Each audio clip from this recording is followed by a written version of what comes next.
Então, queridos, essa é a história de um profeta chamado Elias. E Elias é que é o cara principal aí nessa história. Talvez você não sabia. Mas eu acredito que a maioria de vocês conhece essa história. É que tinha essa nuvem do tamanho da mão de um homem e veio uma chuva velha depois, né? Só que a gente... como que chegou nessa chuva? E hoje eu quero compartilhar essa história com vocês. Vamos abrir em 1 Reis, capítulo 18, versículo 41. 1 Reis 18, 41. A gente vai ler alguns versículos, tá? Então você pode deixar aberto, que a gente vai lendo versículo por versículo e a gente vai retirando alguns princípios. Mas a gente vai ficar só nesse capítulo hoje aqui. A gente vai ler uns 6 versículos dele. Queridos, antes deixa eu explicar um contexto para vocês. Elias, ele é um profeta. Acabe, ele é o rei de Israel. Ele é o rei sobre a nação de Deus no Velho Testamento Israel. Acabe foi um dos piores reis que teve. Não vem ao caso agora. Mas Elias era um profeta de Deus. E, queridos, Jerusalém, mais precisamente toda a nação de Israel, estava passando por um grande tempo de deserto, um grande tempo de escassez, um grande tempo de seca. E a Bíblia é clara em dizer que eles estavam passando por esse período de seca, de escassez, de deserto, por causa do pecado deles, por causa da adoração a Baal. Queridos, Acabe, como eu falei, junto com Jezabel, eles foram dos piores reis que Israel já teve em toda a história. Isso está na Bíblia, você pode ler na sua Bíblia isso. O próprio Deus diz que Acabe e Jezabel foram dos piores reis que já teve sobre a nação. E porque eles levaram o povo a adorar esse Deus, que não era um Deus com letra minúscula, na verdade era um demônio chamado Baal, a Bíblia fala de forma clara que toda a nação ela começou a padecer de seca e toda a nação começou a padecer de escassez. Então fazia já muitos anos que não chovia em Israel. Agora, esse é o primeiro princípio, queridos, que eu queria compartilhar com você. Muitas vezes, muitos desertos que a gente entra na vida, a gente entra porque a gente errou, porque a gente pecou, porque a gente idolatrou, porque a gente fez algo errado. Você sabe que muitas pessoas elas têm uma imagem errada de Deus. Muitas pessoas elas pensam assim, Deus está castigando a nação de Israel. Queridos, Deus ele não veio para julgar o mundo. Ele mesmo diz em João capítulo 3. Ele fala, eu não vim para julgar o mundo já foi julgado, o pecado já julgou. Eu vim para salvar o mundo. Queridos, na verdade, olha só o que a Bíblia diz. Vocês vão completar a frase. O salário do pecado é a morte. Ó, todo mundo sabe, para vocês verem como vocês estão matriculados. Todo mundo sabe que o salário do pecado é a morte. Ó, eu tenho um trabalho. Graças a Deus, o meu trabalho é tão bom que se eu não ganhasse dinheiro, eu continuava trabalhando. Mas talvez a maioria de vocês aqui, você pensa assim, quem aqui trabalha? Levanta a mão, deixa eu ver. Você trabalha. Se você trabalha, você tem um salário no final do mês, não tem? Tem o dia que você sabe que você vai receber seu salário, não tem? Você não vai diferente para o trabalho, você já vai assim na expectativa. Opa, é hoje que eu vou sair desse trabalho, vou passar ali comer um pastel. É hoje, você já vai planejando que você vai fazer aquele dinheiro. Por quê? Porque o dia mais empolgante, talvez assim para alguns de nós, é o dia que a gente vai receber o nosso salário. Porque é uma coisa automática. Trabalhou, ganhou. A própria Bíblia diz, seja digno trabalhador do seu salário. Quem trabalha e não ganha salário, chama escravo, né? Isso é contra a lei, inclusive. Você não pode trabalhar e não ganhar. Se a policial, sei lá, quem que fiscaliza pega, inclusive o chefe pode ir para a cadeia, porque se chama de trabalho escravo. Então, queridos, nós precisamos entender a lei de Deus. Muitas vezes vem um deserto na nossa vida, não porque Deus é ruim, não porque Deus ele olhou e falou assim, ó, você quis me desobedecer, agora você vai fritar na frigideira. E ele te carca fogo. Não, queridos. É porque o salário do pecado é a morte. O salário da desobediência é muitas vezes a dificuldade. E é sim verdade que muitos desertos na nossa vida não é porque a gente errou e porque a gente falhou. Por exemplo, se você sair daqui da igreja hoje e você bater o carro na primeira esquina, às vezes não é porque você pecou, às vezes é porque você dirige mal. Às vezes é porque você é barbeiro, porque você faltou ter uma aulinha a mais, faltou talvez um olhinho no freio. A gente não precisa espiritualizar tudo na vida, achar que tudo de ruim que acontece é porque, meu Deus do céu, o que eu fiz para isso? Não, queridos. Às vezes é uma coisa do acaso, às vezes é uma situação, a gente tem que ter discernimento. Mas a gente também tem que ter discernimento para saber quando a gente está passando por um deserto que foi causado por nós mesmos. E aqui, queridos, a Bíblia é clara em dizer que esse deserto estava sendo causado por causa do pecado. Que Acabe e Jezabel levaram o povo a adorar Baal. E isso foi terrível diante dos olhos de Deus. E o pecado trouxe a morte. Então, lá no versículo 41, a gente vai começar a ler agora. 1 Reis 18, 41 diz assim, ó, então disse Elias a Acabe, sobe, come e bebe, porque há ruído de uma abundante chuva. Queridos, estava um sol de lascar o Jundiá. Estava um sol assim, e ele chega e fala para Acabe, Acabe, vai, sobe, come e bebe, porque há ruído de abundante chuva. Queridos, Elias é um homem de Deus, Elias é um profeta de Deus. Elias é um homem que não vê como todo mundo vê. Sabe o que é a grande característica de uma pessoa que quer andar nos caminhos do Senhor? É que ela nunca vai ver como as pessoas veem. Quando a pessoa assim, meio longe de Deus, ela vê um problema, a pessoa perto de Deus vê uma oportunidade. Quando a pessoa longe de Deus, ela critica, a pessoa que está perto de Deus, ela fala bem. Sabe, queridos, você pode botar uma pessoa que está perto de Deus e uma que está longe de Deus na mesma circunstância, na mesma sala, no mesmo país, com o mesmo presidente, torcendo até para o mesmo time. Pois uma vai falar uma coisa e outra vai falar outra completamente diferente.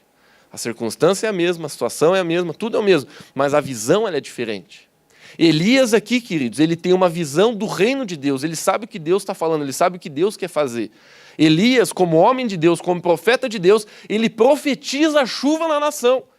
Mas lembra, queridos, não tinha nuvem nenhuma sobre o céu e fazia muito tempo que não chovia. No versículo 42 diz assim, mas Elias subiu ao cume do Monte Carmelo e se inclinou por terra e pôs o seu rosto entre os joelhos. Querido, eu não acho que ele estava fazendo pilates. Eu acho que ele foi orar. A Bíblia não fala, mas quer ver? Vamos ler aqui, ó. E se inclinou por terra e pôs o seu rosto entre os joelhos. Eu não consigo fazer isso aí. Que bom, né, que ele foi orar, ele não foi, porque se tivesse que fazer isso aqui por orar, eu estava frito. Eu não consigo, uma vez eu tentei e deu problema. Então, queridos, ele foi orar. Olha os princípios, querido, olha os princípios do reino de Deus. Primeiro, você tem que saber detectar, discernir o que está acontecendo na sua vida. Esse problema que você está passando, você sabe por que você está passando? Essa dificuldade financeira na sua vida, você sabe por que você está passando? Será que não é porque você gastou demais? Talvez esse capeta não tenha nada a ver com isso. Talvez ele tenha a ver com isso. Talvez ele está roubando a tua vida, ele está ceifando nas tuas finanças, ele está mexendo nas tuas finanças para destruir com você. Mas talvez não. Talvez você está sendo uma pessoa que não está lidando com o dinheiro com sabedoria e por isso você está sofrendo hoje financeiramente. Mas esse deserto que você passa pela sua vida, nem sei se você está passando, né? Mas todos têm áreas na vida que às vezes a gente está lutando, a gente está peleando. A pergunta que eu te faço é, esses problemas que você está passando hoje, você sabe por que você está passando? Você tem discernimento de Deus, do Espírito Santo, para você saber por que você está passando por aquilo? Talvez você diga assim, Lucas, eu não tenho a mínima ideia do porquê que estou passando o que eu estou passando. Às vezes é assim, eu já passei por várias situações assim, até hoje eu passo. Às vezes eu passo por coisas que eu fico assim, dizendo, ô Deus. Às vezes eu fico olhando nos cantos da sala assim, para procurar as câmeras, né? Parece pegadinha do malandro, né? Só pode, a gente fica assim, rapaz, estão me firmando aqui para tentar me... Às vezes a gente não consegue explicar. Mas, queridos, a gente precisa buscar esse discernimento de Deus, porque Deus fala conosco.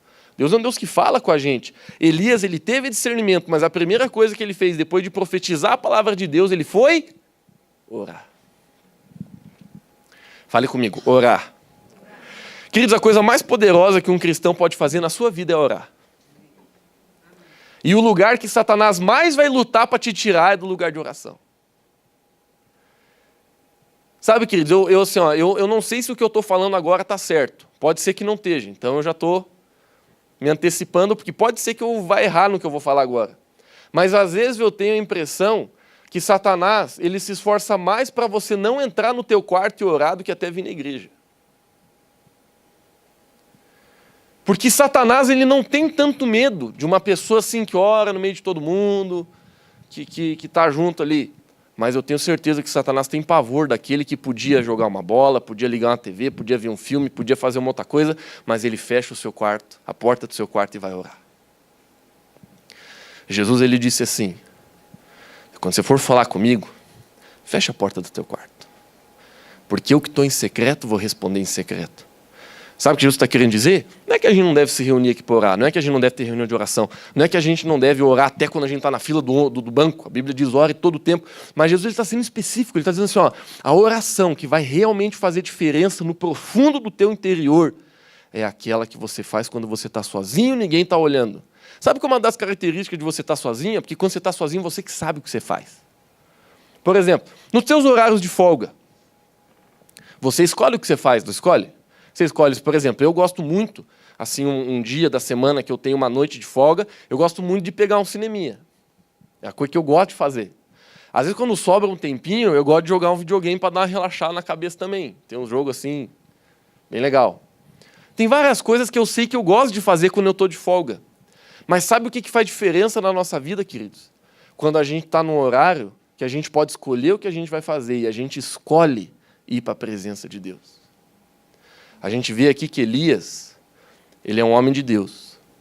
E Elias, ele sobe no monte, ele se curva e ele entra em profunda intercessão pelo aquilo que ele tinha profetizado. Sabe o que eu acredito? Muitos de nós, a gente tem fé o suficiente para profetizar, mas a gente não tem fé suficiente para passar pelo processo que vai levar a gente até a promessa. Presta atenção, que eu vou falar de novo, que isso aqui não é tão simples, é fácil, mas não é simples.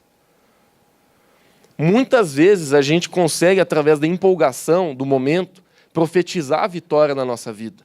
Mas muitas vezes a gente não tem a mesma fé, a mesma coragem, a mesma perseverança para andar pelo processo que vai levar a gente a colher daquilo que a gente profetizou. Por exemplo, queridos, eu profetizo que essa cidade vai ser salva em nome do Senhor Jesus.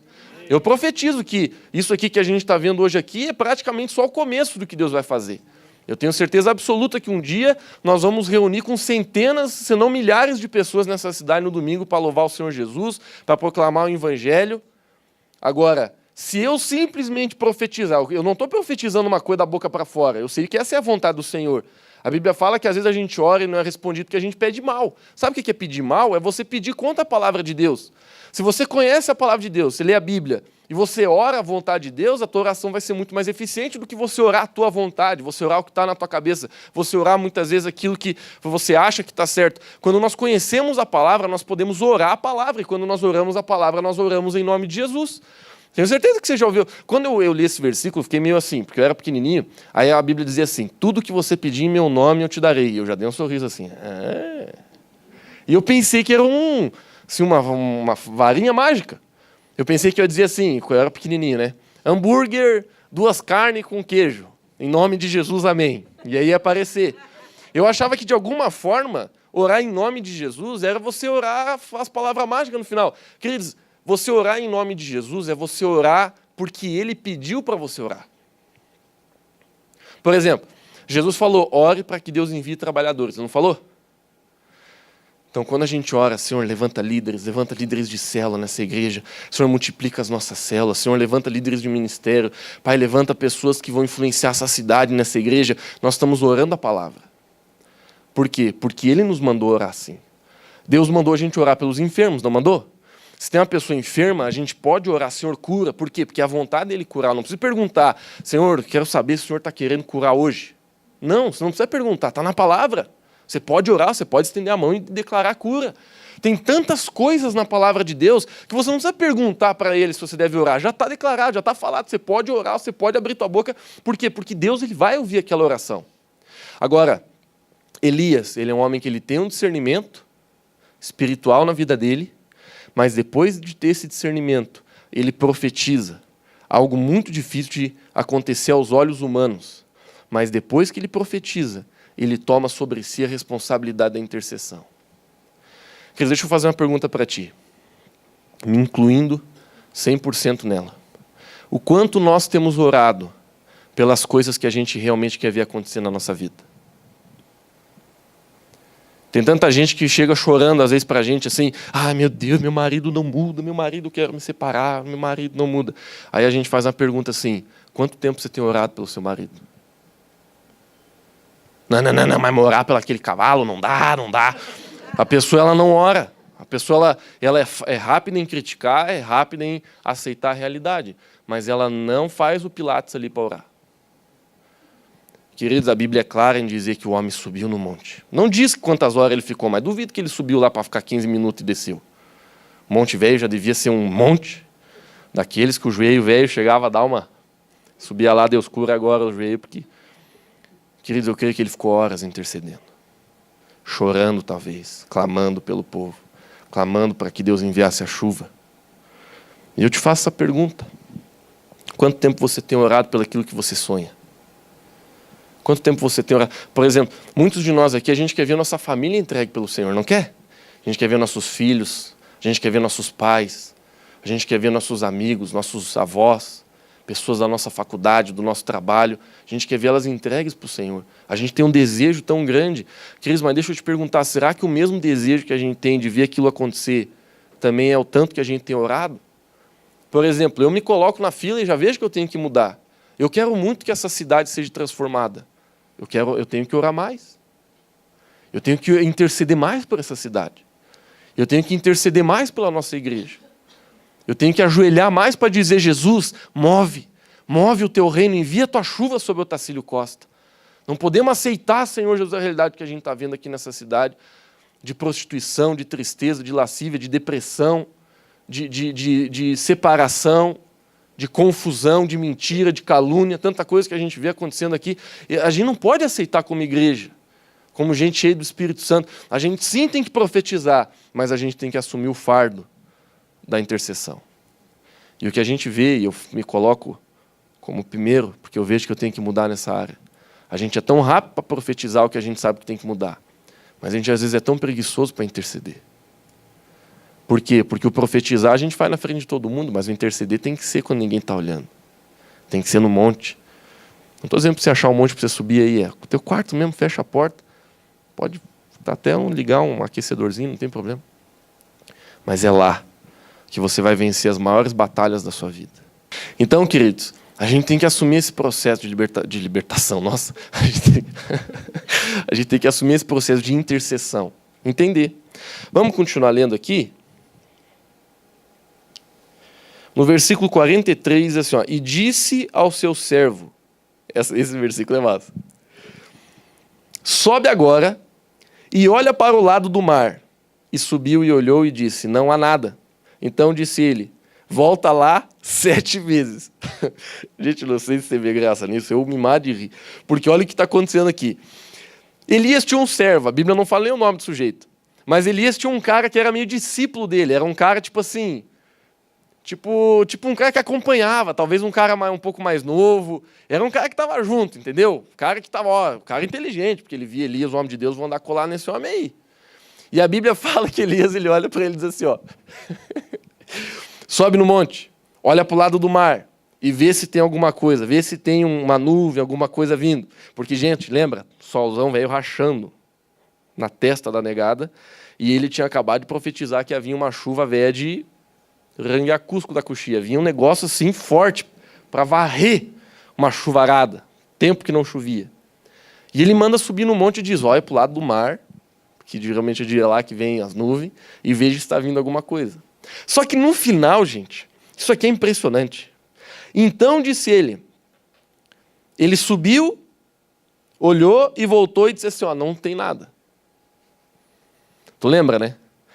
Elias, ele falou pro rei, vai chover. Ele sobe no monte, ele intercede por horas. Aí ele manda o servo dele, ó, sobe no monte lá agora e vê se está vindo aí. Profetizei, Deus me falou, vai acontecer.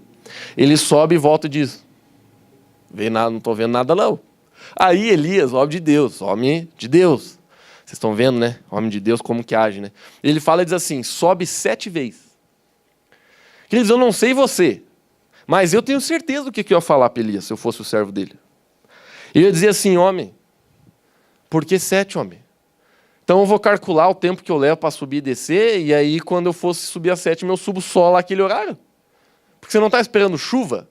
Então se você está esperando chuva, não importa eu ficar subindo e descendo, porque é um certo horário que você está esperando. Então, poxa, queridos, eu imagino, tá? Posso estar errado, mas devia demorar no mínimo 1 hora para subir e descer, no mínimo.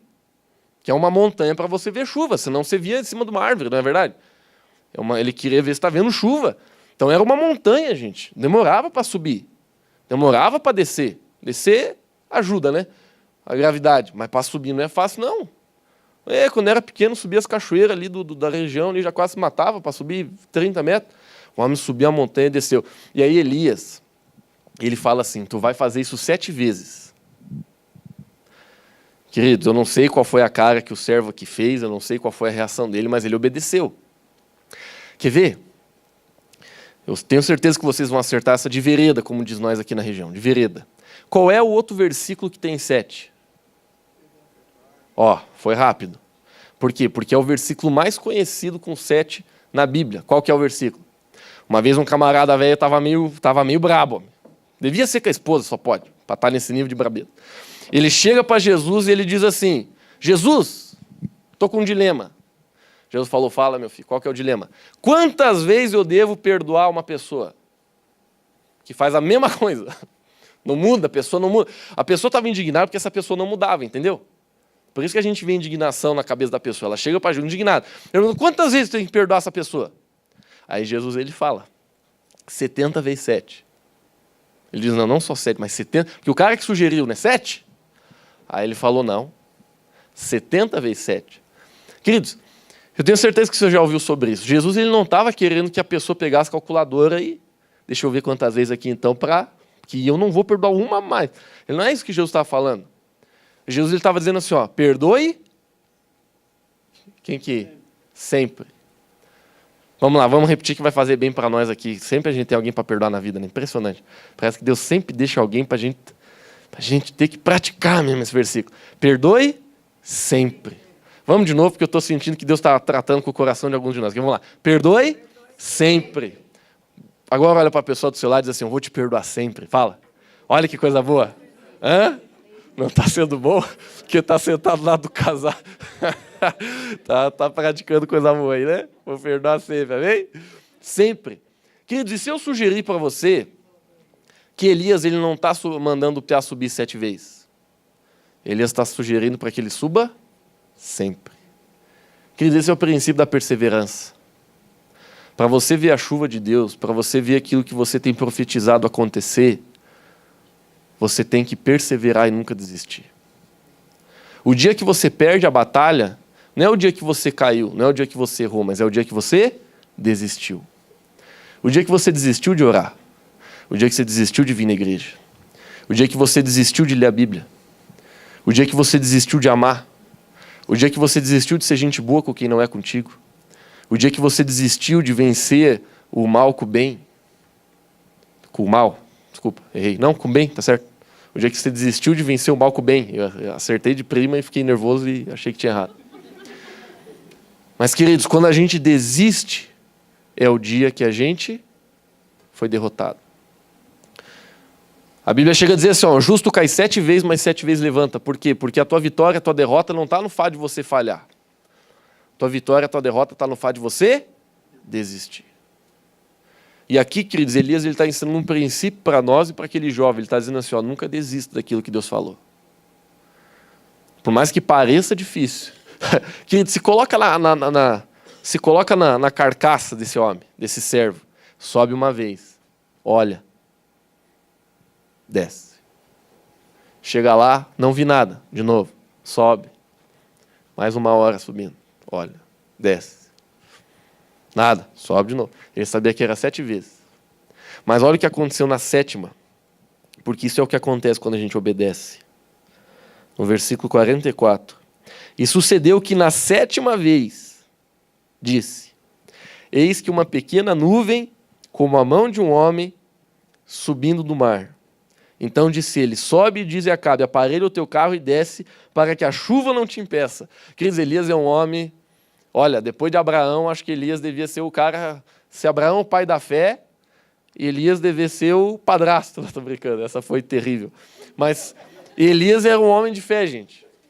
Porque, olha só, não tinha um monte de nuvem vindo.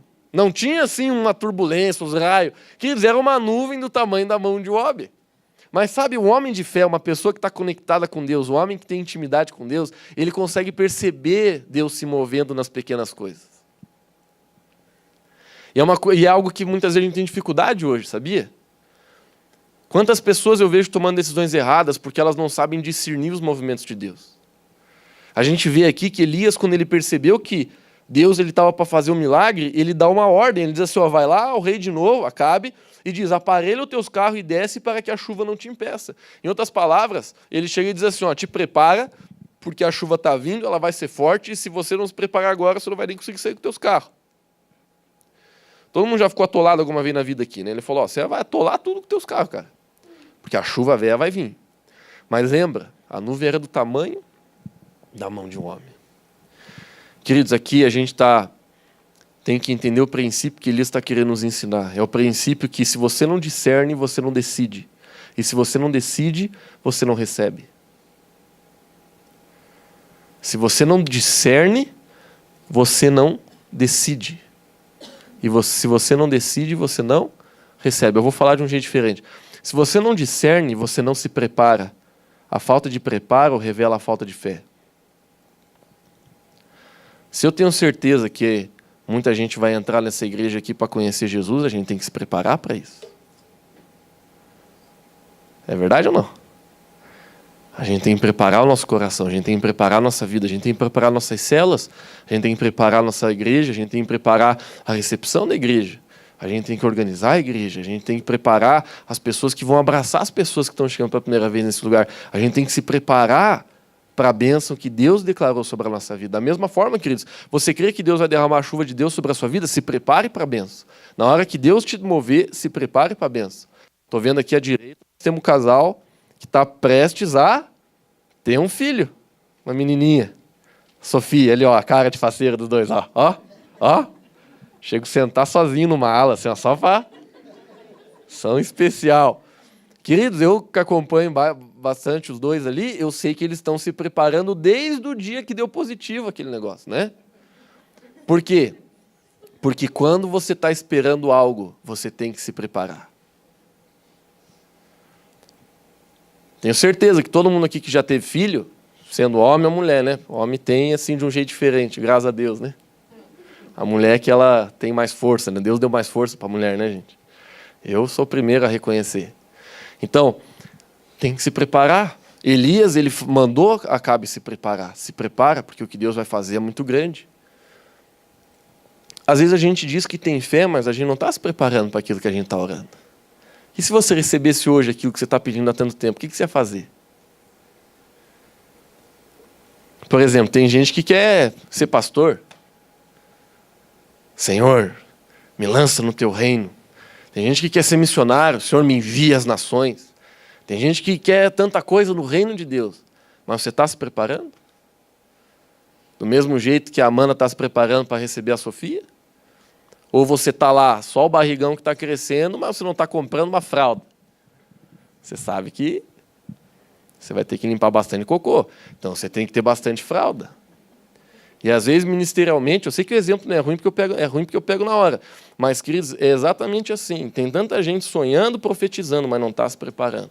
E porque não se prepara, Deus nunca envia. Você está orando, fazendo um monte de coisa, mas também não está se preparando. Porque existe um processo. O processo é... Olha como não é difícil de entender. Elias ouviu, profetizou, intercedeu, ele obedeceu, ele perseverou, e na perseverança ele se preparou. E depois que ele se preparou, a gente vai ler o próximo versículo. Versículo 45. E sucedeu que, entretanto, os céus se enegreceram com nuvens e vento, e veio uma grande chuva. E Acabe subiu ao carro e foi para Jezreel. Acredito que seja assim que lê essa. Jezreel. Queridos, última vez que eu vi o céu velho enegrecer foi quando deu aquela chuva de granizo lá em Lages. Tinha acabado acontecendo um encontro com Deus no final de semana, daí eu nunca me esqueço, o pastor Hugo pediu para mim ir lá na chácara pegar umas coisas, eu e o tio Will dentro do carro, 3 horas da tarde, quando eu vi preteou. Mas preteou de um jeito que os postes acenderam tudo de novo, todos os carros tinham que ligar os farol, aqui não sei se foi assim, mas lá em Lages preteou o céu, gente. E depois veio aquela chuva lá que quase destruiu a cidade inteira. Nunca vamos esquecer. Mas eu nunca me esqueço o jeito que preteou o dia. Queridos, era 3 horas da tarde e parecia noite. É porque a coisa ia ser... E aqui o versículo está dizendo, os céus ficaram negros. Preteou o céu. E veio uma grande chuva, que era aquilo que Elias tinha profetizado. Queridos, Deus ele quer nos ensinar o processo para a gente conseguir ver o sobrenatural. O sobrenatural de Deus, ele não vem de forma automática. Ele não é pela nossa força, mas a gente coopera com Deus. É bem parecido com aquilo que eu ministrei hoje no momento de dízimo e oferta. O sobrenatural de Deus na nossa vida se manifesta à medida que a gente coopera com Ele. Eu sei que a gente pode ler esses 5 versículos aqui em 35 segundos, se a gente ler rápido. Mas olha os princípios que isso tudo está falando para a gente. Queridos, olha só, eu vou retomar. Elias, ele teve discernimento, ele ouviu, ele entendeu. Esse é o tempo que acho que Deus ele quer fazer um milagre. E ele profetizou, ele fala para Acabe, o rei, ele diz assim, ó, vai vir grande chuva. Mas a primeira coisa que ele faz depois de profetizar, porque você tem que profetizar, mas a primeira coisa que ele faz é assumir a sua responsabilidade de intercessão. Queridos, preste atenção. Porque talvez essa seja a parte mais difícil para nós. A parte de a gente interceder e orar. Porque essa é a parte que ninguém vai mandar você fazer. E essa é a parte que nem o teu ego, porque assim, sendo bem carinhoso contigo, quando a gente está com um problema na vida, a gente quer sair do problema, né? A gente quer, é normal. Você está com um problema na tua casa, no teu casamento, você quer sair desse problema, então você profetiza sobre ele. Mas quando a gente tem que interceder, é quando a gente começa a pagar o preço da intercessão. A Bíblia fala que ele intercede, que ele entra naquele lugar de oração, aquele lugar de intimidade, aquele lugar de... Sabe o que significa a palavra intercessão? Se colocar no meio de duas coisas. Então eu sei que essa palavra intercessão a gente espiritualiza, mas se a gente quiser naturalizar, sei lá se essa é a palavra certa para usar no momento, intercessão é quem se coloca no meio de duas coisas. Por exemplo, faz de conta que o tio Adair está querendo vender um carro e o Davis está querendo comprar um carro. Eu chego e digo assim, tio Adair, você quer vender? Eu tenho um amigo que quer comprar. Eu vou lá, tiro umas fotos do carro do tio Adair, mostro pro Davis, mando um WhatsApp pro Davis, ó, Davis, fala, ó, é tanto, meu amigo quer tanto, você quer? Ah, Lucas, mas pergunta isso e aquilo. Eu vou lá, pergunto pro tio Adair, ó, ele quer saber disso e disso. Não, fala para ele que é assim, assim. Eu pego as informações, levo pro Davis, não, tá aqui o dinheiro, eu trago o dinheiro, pego o carro, ainda dirijo, levo pro Davis. Eu intercedi pelo Davis, eu intercedi pelo tio Adair. Eu fui um intermediador entre uma coisa acontecer. Queridos, quando nós somos chamados para ser intercessores no reino de Deus, é porque literalmente, presta atenção, literalmente nós temos o poder de intermediar no reino espiritual. Literalmente nós temos o poder de ser a ligação entre uma situação terrível e o milagre de Deus. Entre um deserto e a chuva do Senhor. Entre a tristeza e a glória de Deus e a alegria do Senhor. Entre a realidade terrível do demônio, desse mundo, e o reino de Deus descendo para a terra. Nós, como igreja, nós podemos ser aqueles que se colocam no meio e que fazem ligação do céu para a terra. Por isso que a Bíblia diz assim, ó, tudo aquilo que você ligar na terra, terá sido ligar no céu. Aquilo que você ligar no céu, terá sido ligar na terra. Isso está falando do intercessor. O intercessor é aquele que tem o poder de ligar coisas na terra que estão no céu e ligar coisas do céu aqui na terra. Então lembra, você tem que profetizar, mas você tem que interceder. E intercedendo, você tem que ter discernimento, você tem que perseverar, você tem que subir 7 vezes no monte, você tem que ficar firme, porque o dia que você desistir, é o dia que Satanás vai ter vencido você. Você sabe que o último versículo que eu quero ler aqui, não está mais nesse capítulo, está em Mateus capítulo 6, versículo 23, a gente vai finalizar com ele. Mas, queridos, eu quero sugerir para você uma coisa. Não sei se você percebeu, mas hoje a gente está falando muito sobre como nós olhamos uma situação. Elias, ele viu o sol, mas ele anunciou chuva. Muitas vezes na nossa vida a gente está vendo uma situação difícil, mas deixa eu te fazer uma pergunta, o que você está anunciando? Eu sei que todo mundo tem sua situação difícil. Mas a pergunta que eu te faço com muito carinho, peço que você não pense em outra coisa agora, tente se ajudasse, entende, na sua cabeça pensar no pior problema que você está passando hoje. Se você pudesse, se você pudesse assim, pedir para Deus hoje que uma coisa mudasse na sua vida, o que você ia pedir? Qualquer coisa. Só não peça assim R$ 1.000.000, essas coisas assim. Seja mais humano assim. Se tivesse uma coisa que você pudesse mudar, o que você ia mudar? Agora deixa eu te fazer uma pergunta, queridos, que vai fazer muito bem para você. O que você tem anunciado sobre essa situação? Em outras palavras, o que você tem declarado sobre essa situação? Por exemplo, a gente usa uns exemplos assim mais fáceis de falar, né? Mas, por exemplo, tem uma pessoa na tua casa que está difícil de lidar. O que você tem falado sobre essa pessoa? O que é falar sobre? É o que você fala quando você está sozinho. É o que você pensa aqui dentro de você. E aquilo que você declara quando você está sozinho. É muito mais do que só aquilo que você fala para os outros, mas é aquilo que você está declarando para você mesmo. E é aquilo que você está falando para você mesmo aqui. O que você declara? Mas essa pessoa, esse meu marido é terrível, essa minha esposa é terrível, meu Deus do céu, que terror. Esse meu filho é um baita de um rebelde mesmo, mas olha, quem que criou esse filho? Não fui eu, não pode ter sido eu. O que você declara? Esse vizinho, essa sogra. Sogra tem que interceder no Pilates mesmo. Tô brincando, né, queridos? Feliz foi Adão, né? Que não teve, né? Eu tô brincando. Essa piadinha é velha, né? Mas vamos falar aqui só pra... Tô brincando. Não, tô brincando. Tô brincando. O que você tem declarado, querido, sobre as suas situações mais difíceis? O que está saindo da sua boca? O que está saindo da sua mente? E agora eu vou ler o versículo. Porque sabe por que eu pedi para você pensar nisso antes de a gente ler? Porque a maioria das pessoas, quando lê esse versículo, pensa em imoralidade sexual. E não que não esteja ligado à imoralidade sexual. Mas eu, nessa noite, quero trazer esse versículo com outra conotação para ti. O versículo diz assim: se porém os teus olhos forem maus, o teu corpo será tenebroso. Deixa eu ver que versão que está ali. É a mesma que a minha está aqui. Se, portanto, a luz que há em ti são trevas, quão grandes serão tais trevas?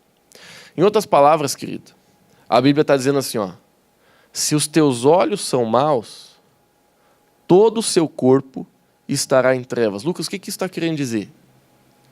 Se você não aprender a olhar as coisas na sua vida da forma certa, a chuva nunca vai vir, a situação nunca vai mudar e o milagre nunca vai acontecer. Se você não aprender a trazer correção para os teus olhos, você nunca vai ver Deus se mover. Você nunca vai ver a promessa de Deus se cumprir. Você vai ser como daquelas pessoas que vivem profetizando, mas nunca têm fé para interceder, para perseverar, para discernir, para se preparar e para molhar o cabelo na chuva. Eu sei que dá de escrever assim, fazer uma reguinha e escrever, que parece uma caminhada mesmo, isso aqui que eu fiz aqui. Mas é o processo, queridos. É o processo para Deus agir. Hoje eu quero animar você. Você sabe que uma vez eu ouvi um conceito de esperança e eu nunca mais me esqueci desse conceito na minha vida. Na minha vida. Eu estava correndo, vou dar uma de fit agora. Estava correndo assim na rua, lá na Cará, ouvindo uma ministração e correndo. Daqui a pouco esse cara falou, cheguei até a parar a corrida. Fiquei assim pensando, caminhando, mas num trote mais lento para pensar. Não sei, eu não consigo correr e pensar assim, coisa profunda ao mesmo tempo. E olha a frase que ele falou. A maior certeza que você pode ter que existe esperança em você é por causa da alegria que você está sentindo naquele momento por algo que você quer que aconteça e que você tem certeza que um dia vai vir. E eu não vou, assim, eu vou usar de novo o David e a Amanda. Olha para eles lá, gente. Todo mundo olha. Olha a alegria que vai vir o filhinho, a Sofia. Olha lá a alegria da... Eu nunca vi uma mulher ficar tão feliz de engordar, gente. Olha a Amanda ali, Né? O único momento que fica feliz, olha o Davis, olha a alegria do Davis. Olha, gente. Por quê? Porque tem uma esperança. E a esperança é que está vindo. Não está vindo, Tio Davis? Olha a alegria do Tio Davis. Está vindo, não está vindo, mano? Existe uma alegria. Por quê? Porque tem esperança. Sabe como que você vê se tem esperança em você? Por causa da alegria antecipada pelaquilo que você está esperando e tem certeza que vai acontecer. Aí tem gente que diz que tem esperança, mas não tem alegria. Você tem qualquer outra coisa, mas não é esperança. A esperança, ela é marcada pela alegria. Quer ver? Deixa eu ver se você tem esperança nisso. Quem aqui tem esperança que um dia você vai estar no céu, onde não tem tristeza, onde não tem choro, onde não tem boleto, onde não tem Corinthians, sabe? Onde não tem um monte de coisa, querido. Quem tem essa esperança que um dia vai estar com o Senhor? Agora, se isso não traz alegria na gente, assim, Jesus, um dia eu vou estar lá. Se não traz alegria, é porque não tem esperança. Entendeu? Vamos para uma situação da tua vida? Pega aquele problema que você pensou 5 minutos atrás. Pega aquele ali que está tirando teu sono. Que está deixando você meio depressivo, que está deixando você meio assim, meio azedo, meio chupolimão, assim, todo dia você está assim. Então, queridos, pega aquele problema ali. E eu te convido, queridos, que você não saia daqui enquanto você sentir alegria olhando para ele. Não é alegria de olhar para o problema, mas é alegria de você saber que está vindo a chuva. Não sei se vai vir amanhã, não sei se vai vir mês que vem, mas ela está vindo. Eu subi no monte hoje, eu não vi a nuvem, mas eu não vou deixar de subir o monte. Eu não vou desistir.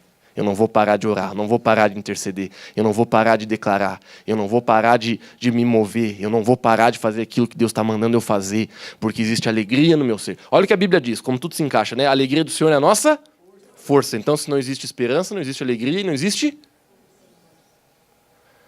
Então, queridos, para que eu e você, a gente esteja vibrante, para que a gente acorde assim, dizendo, vamos porque vai dar. Ah, mas não está dando certo, Lucas, assim, olha, o dólar está subindo, a gasolina está subindo, eu liguei a televisão, meu Deus do céu, caiu um avião lá em Cuba, meu Deus, é tudo coisa ruim, vai cair um avião em mim que eu estou me andar também, e você começa só a pensar em coisa ruim, Queridos,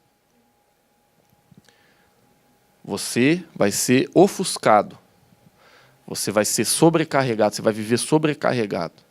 E você não vai deixar Deus fluir através de você. Você está olhando as circunstâncias e o último que olhou as ondas afundou, Jesus teve que agarrar rápido. Pedro, né? Gente boa, homem de Deus. Mas olha as circunstâncias também. Não importa que nível de fé você tenha, todos nós somos tentados a olhar para as ondas. Porque as ondas elas chamam nossa atenção mesmo. Quando você chega em casa e vê teu filho não está nem aí para Deus, aquilo chama a tua atenção. Quando chega o final do mês e as pessoas começam a te ligar para te cobrar, aquilo chama a tua atenção. Quando você olha para o teu corpo e aquela dor não sai faz tempo, aquilo chama a tua atenção. As ondas chamam a nossa atenção. As ondas, elas têm o poder de tirar os nossos olhos de Jesus. Mas Jesus, ele nos convida a gente olhar firmemente para o autor e consumador da nossa fé. E não olhar para as circunstâncias. Eu posso olhar para cima e o sol velho está direto na cabeça da moleira. Mas eu posso declarar que tem chuva vindo. Amém, queridos? Amém. Fique de pé onde você está.